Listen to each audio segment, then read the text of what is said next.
그래서 만약에 내가 좀 경매를 좀 들어가겠다라고 하시면은 올해가 아닌 내년, 그러니까 연도로 따지면 2024년 정도에는 이제 2023년에 이제 감정 평가된 것들이 나올 테니까 이제 낮아진 것들이 일부 반영되지 않겠습니까? 그걸 기준으로 보시면 더 좋지 않을까 생각이 듭니다. 근데 요즘에 예. 1억 정도 있으면 카페를 인수할 수 있나요? 그 가격이 나오나요? 예, 그러니까 개인 카페의 경우에는 그게 이제 충분하고요. 왜냐하면은 권리금 3천만 원, 뭐 보증금 2천만 원, 월세 150만 원, 200만 원 이 정도 사이라면은 해볼 수, 이렇게 인수해서 하는 것도 가능하고요. 24시 애견 카페 있잖아요. 그거 10평 기준으로 브랜드마다 좀 다르긴 하지만 제가 알아본 데는 3천만 원이면 물건 쫙 깔아주는 것까지 다 해준답니다. 로얄티 이런 거 포함해서요. 그거 좀 잘 찾아보시고 하면은 뭐 무인 카페 사장님 되는 것도 나쁘지 않으니까요. 예. 저희 집이 강아지를 키워서요. 이게 집 근처에 있거든요. 24시. 그래서 이런 걸 한번 해볼까라는 생각이 들기도 했었습니다. 그러시군요. 그러니까 요즘에 또 부동산 그 경매 매물이 점점 나오고 있다고 하기도 하시더라고요. 예. 경매 얘기하니까 네. 꼭 말씀드리고 싶은 게 있는데요. 자, 요거 보시는 분들 올해는 경매 웬만하면 들어가지 마세요. 라고 말씀드릴 수가 있습니다. 이유가 있어요. 네.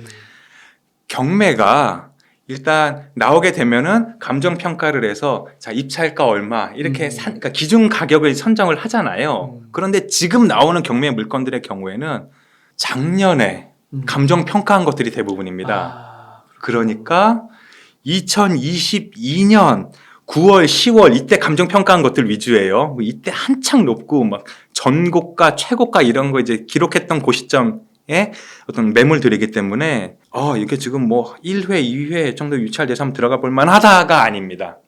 그래도 너무 비싸. 그렇기 때문에 제가 어떤 매물을 이제 봤더니 이렇더라고요.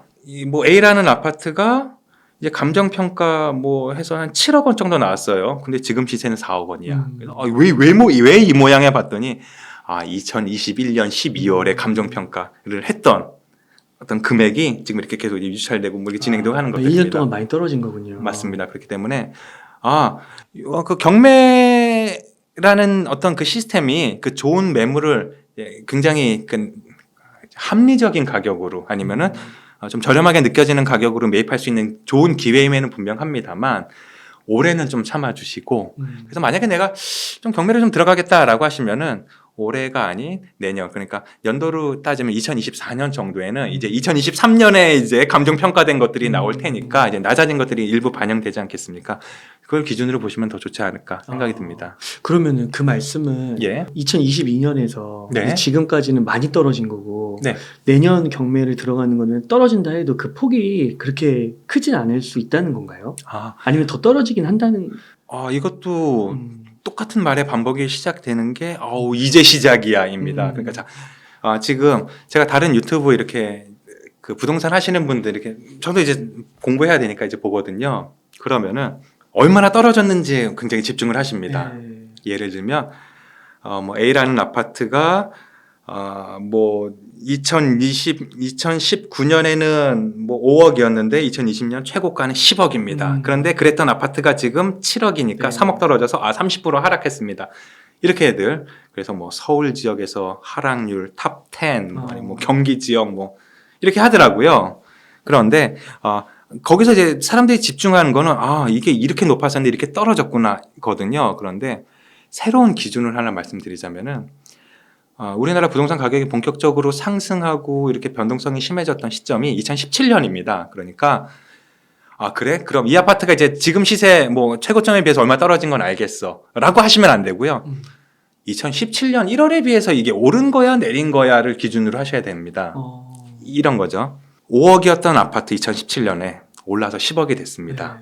근데 떨어져서 7억이 됐어요. 그러면은 10억대 최고점 비교해서 3억 떨어진 생각 30% 하락했습니다.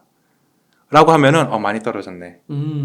가 되는데요. 그렇죠. 2017년에 5억이었잖아요. 그럼 5억에서 7억 된 거예요. 이렇게 선을 그어보면.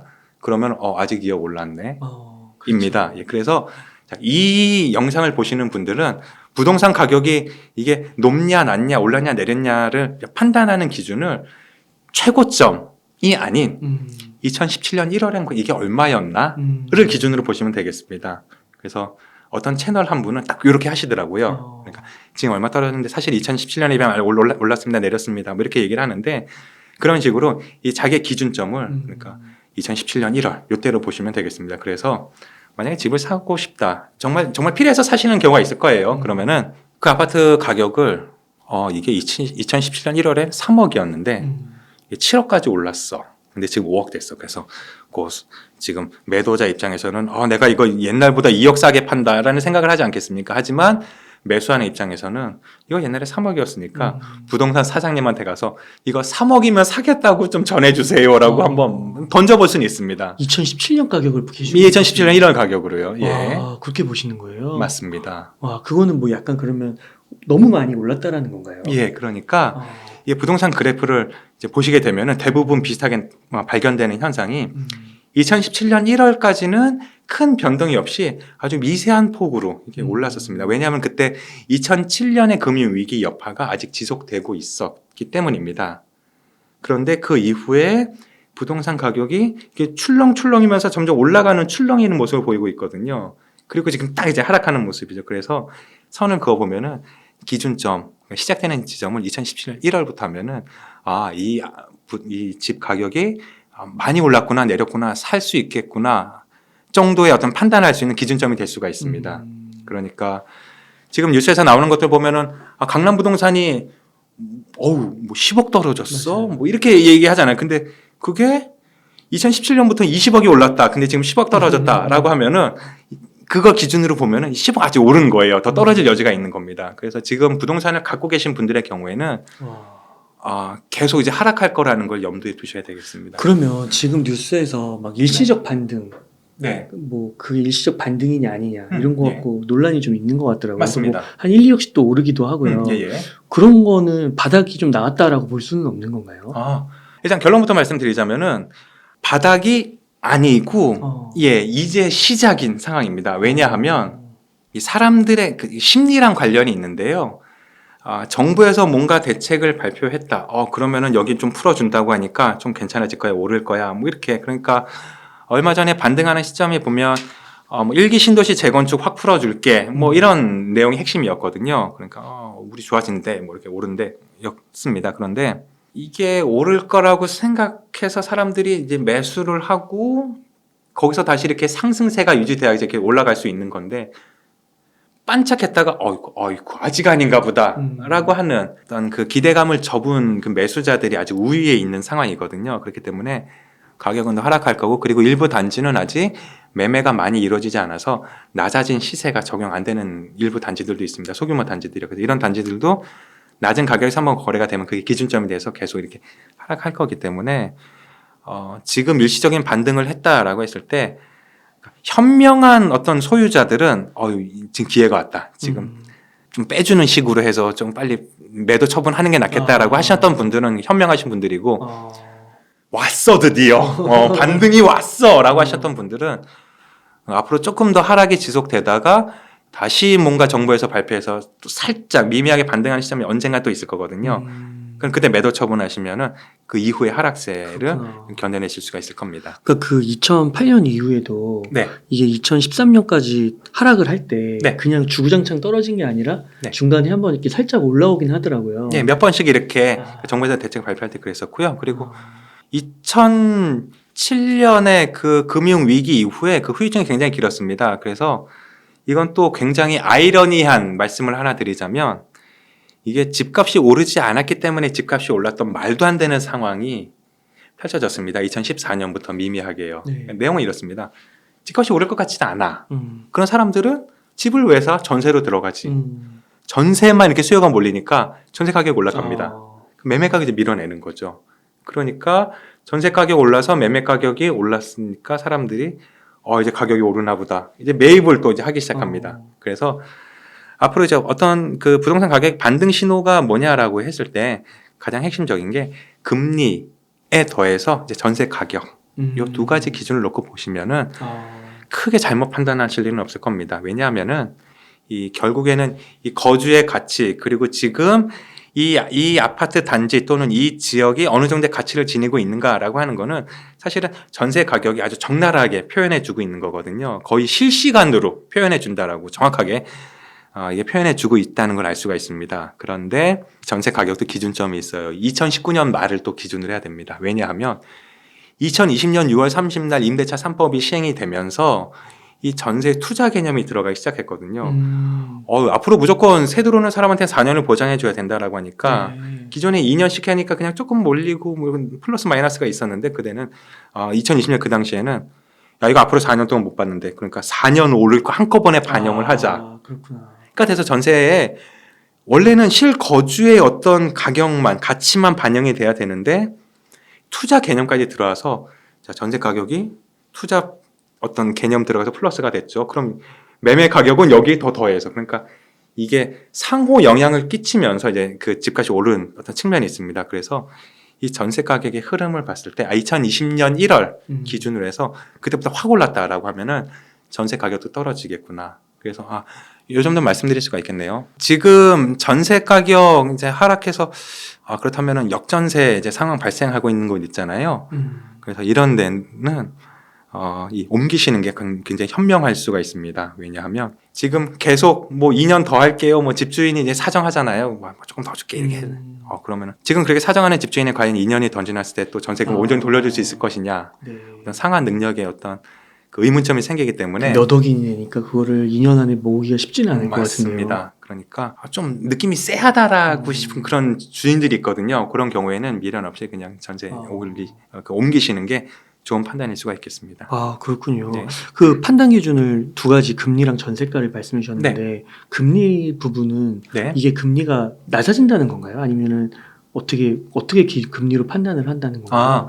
이렇게 보시면 되겠습니다. 지난 20년간의 어떤 한국은행 기준 금리와 집값의 흐름을 놓고 봤더니 2.5% 내외 3% 요 구간이 들어서면은 조금씩 이제 오르기 시작합니다. 그러니까 집값이 언제 오를까라고 이제 만약에 금리를 기준으로 판단하게 된다면은 한국은행 기준 금리가 2.5%에서 3% 내가 되면 그때는 이제 반등의 어떤 시작점이다 이렇게 볼 수가 있겠습니다. 그 2022년 보니까 기준 금리가 2.5% 3%에도 떨어지던데 그건 왜 그래?라고 분명히 의문점을 가지실 수가 있는데요. 그거는 앞으로 계속 오르리라는 어떤 예상이 반영되어 있었기 때문에 실제로 이제 대출 금리라든가 이런 것들이 그 예상분을 다 반영을 해서 이제 올라갔었잖아요. 그러니까 부담이 많아질 수밖에 없었고 앞으로는 사람의 그 심리가 묘한 게 7%에 익숙해져 있다가 4%, 3% 되면 금리 낮아졌네. 이렇게 한번 말 그대로 해볼 만한 어떤 구간에 들어서기 때문에 어떤 상승의 여력이 발생하기 시작합니다. 그렇기 때문에 이 한국은행 기준금리를 놓고 본다라고 하면 2.5%에 들어섰다 그러면은 자 이제 시작. 이렇게 한번 판단해 보실 수가 있겠습니다. 그러면은 지금은 3.5고 네. 한 3.75까지도 예상을 하더라고요. 다음번에 0.25 정도? 맞습니다. 그래서 약간의 그 비관적인 시선으로 보면은 미국보다 갖거나 높아야 정상이니까 그 최악의 경우에 일단 한국은행 기준금리 5%에서 6%까지 일단 마음의 준비는 하고 만약에 대출을 얻겠다라고 하면은 그 기준으로 대출금리 10%까지는 그러니까 은행에서 연간 10% 이렇게 얘기할 수도 있다라는 점을 좀 감안을 하셔야 되겠습니다. 그럼 기준금리가 2.5까지 좀 가기 전까지는 네. 집값이 조금 더 떨어질 수 있다고 보시는 거예요, 지금부터? 맞습니다. 그 하락의 폭이 그러니까 지금의 어떤 추세가 멈추지 않고 계속 유지될 거다라고 보시면 되겠습니다. 그래서 지금도 벌써 일부 지역에서는 50% 하락했다 뭐 이렇게 나오고 있잖아요.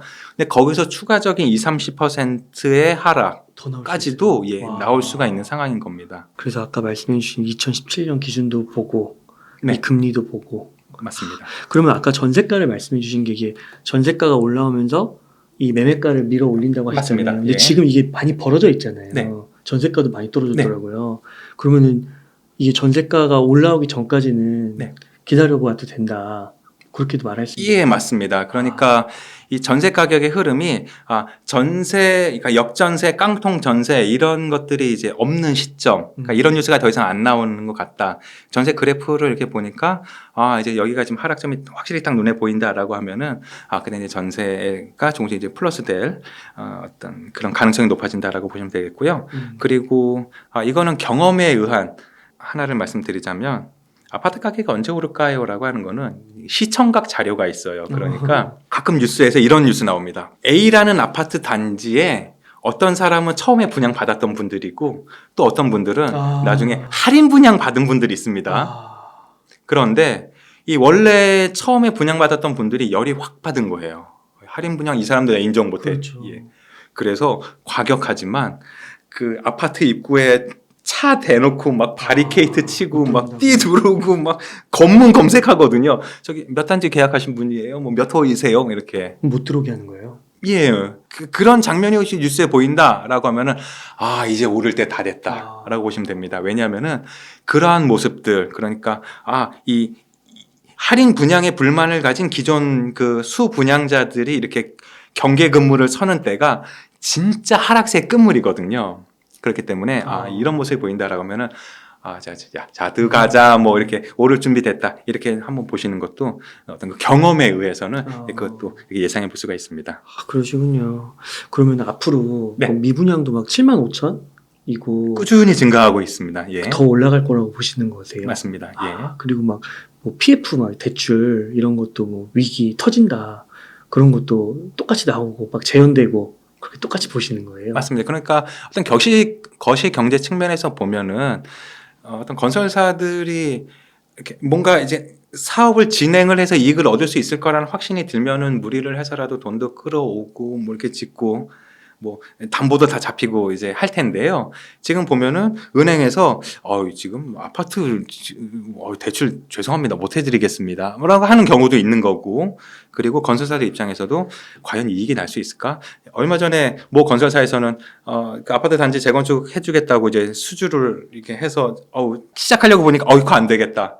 440억 저희가 일단 착수금 냈었는데요. 죄송합니다. 저희 포기해도 돼요. 뭐 이런 상황이 있었지 않습니까? 맞아요. 그래서 어떤 그 건설사들의 어떤 경기, 그러니까 건설 경기라고 표현하는 분야에 있어서는 좀 하락세가 예상이 된다. 거기에 더해서 이 아파트를 짓기 위한 그 재료값도 이제 많이 오르고, 그리고 그 인건비라고 표현되는 그 크레인 기사님들 요새 어떤 그 준법 투쟁 이런 개념으로 점심시간 확실히 챙겨주세요. 뭐 위험한 거 안 할래요 하는 어떤 그 인건비 상승 요인이 많이 있지 않겠습니까? 그래서 건설 경기 자체는 굉장히 또 하락할 걸로. 그래서 미분양 많아지고 건설사들은 굉장히 자금의 압박을 받고 이런 어떤 뉴스들도 좀 자주 보시게 되지 않을까 싶습니다. 혹시 그러면 뭐 앞으로 몇 년 정도만은 최소한 좀 기다려봐라. 뭐 이런 게 좀 있을 수 있을까요? 있습니다. 그러니까 뭐냐 하면은 제가 444 효과라고 즐겨 이제 부르는 건데요. 이렇습니다. 1994년, 그러니까 끝자리가 4로 끝나는 해에 미국이 기준금리를 이제 올렸었습니다. 그로부터 4년 후인 1998년 우리나라 IMF가 왔어요. 끝자리 4로 끝나는 해에 금리가 오르고 4년에 우리나라 부동산이 큰 폭의 하락을 하고, 한 번이면 그냥 우연입니다. 2004년에 미국이 또 기준금리 올렸어요. 그러니까 그로부터 4년 후 2008년에 미국발 금융위기가 와서 우리나라 부동산 또 대폭 하락했습니다. 그래서 이게 두 번째부터는 이제 패턴이 되는 거잖아요. 2022년에 본격적으로 상승한 거 아니겠습니까? 자, 기존에 보면은 미국이 금리를 올리고 4년 후에 우리나라 부동산이 대폭의 하락을 합니다. 그럼 그게 그대로 옮겨온다라고 이제 가정을 했을 때는 2022년에 금리를 올렸어요. 그럼 큰 폭의 하락은 4년 후에 2026년 전후가 되는 게 이제 어떤 그 패턴을 따라가면 그렇게 됩니다. 그래서 이 상승하는 시점은 2026년을 기준으로 하지 않을까 예상이 됩니다. 왜냐하면은 지금 기준금리 올리는 어떤 그 속도라든가 추세라든가 이게 너무 급하기 때문에 그 충격이 오는 게 4년이 아니라 2, 3년으로 다 이제 끝나고 그 다음에는 어떤 상승의 어떤 가능성이 높아질 거다라고 예상이 되기 때문에 만약에 지금 집을 갖고 계시고 언제 오를까에 대해서 좀 기간이 궁금하시다라고 하면은 2025년 말부터 2026년 사이에 어떤 반등의 기회 아니면 인플레이션이 좀 진정되고 다시 상승할 수 있는 모습들이 많이 이렇게 좀 보이지 않을까 예상이 됩니다. 네, 그럼 지금 2023년이니까 지금부터 이 횟수로 따지면은 단순하게 한 3년 정도 버티시라 이렇게 이제 갖고 계신 분들은 그렇고요. 만약에 사겠다라고 하시는 분은 3년 안에 어떤 마음에 드는 데를 고르시게 되면은 그 이후에 어떤 그 보람을 좀 느끼시지 않을까 생각을 해볼 수가 있습니다. 그때까지 인플레이션의 시대 월급쟁이 재테크를 읽으면서 돈을 열심히 모아야겠네요. 그렇습니다. 예. 그래서 그때 딱 집을 매수하는 걸 고민해보면 좋겠다. 맞습니다. 지금 열심히 모으고. 제목에 있어서 그런 궁금증을 가지실 수가 있습니다. 아니 인플레이션 시대 월급쟁이 재테크 상시사전. 아니 왜 월급쟁이 재테크? 그냥 인플레이션 재테크하면은 되잖아라고 이렇게 궁금증 가질 수가 있는데요. 제가 또 직장 생활도 해봤고 그 직장인들의 애환 뭐 이런 것들을 저도 이제 많이 느꼈었습니다. 그런데 직장 다닌다는 게 좋은 게, 자, 요번 달엔 좀 잘 안 됐어. 하지만 다음 달엔 또 월급이 나와. 이렇게 어떤 체력을 계속 비축해 줄 수 있게 하는 어떤 역할을 합니다. 그래서 보면은 이 자기 사업을 해서, 그 자영업으로 해서 뭐 대박 난다라고 하는 분들 분명히 부러울 수가 있는데요. 그럼에도 직장인이 좀 더 유리하다라고 할 수가 있는 거는 희망을 계속 가질 수가 있기 때문입니다. 좀 잘 안 됐어. 그러면은 다음 달에 들어오는 걸로 어떻게 보충하지, 뭐 이렇게 접근이 가능하잖아요. 뭐 연예인들 같은 경우에 마약 한번 걸리면 완전 인생이 끝나는 건데, 그렇게 한 방에 맛이 가지는 않는다, 월급쟁이는. 자기 관리를 잘하고 정말 쓸데없는 곳에 잘못하지만 않으면은 어느 정도의, 그러니까 풍족하게 나 대박 났어는 아니지만 그래도 상승하는 재미는 느낄 수 있도록 해주는 구조이기 때문에 이 직장인분들 특히 이렇게 요즘 같이 인플레이션으로 경제도 어려운 시기에는 사직서 가슴에 품고 있는 거 꾹 참아서 계속 주머니에 간직을 하셨으면 좋겠다라고 하는 말씀을 좀 덧붙이고 싶습니다. 네. 이렇게 해서 인플레이션 시대의 월급쟁이 재테크의 우용표 저자님을 모시고 이야기를 나눠봤습니다. 긴 시간 동안 유익한 인사이트 많이 나눠주셔서 감사의 말씀 드립니다. 오늘 고생 많으셨습니다. 고맙습니다.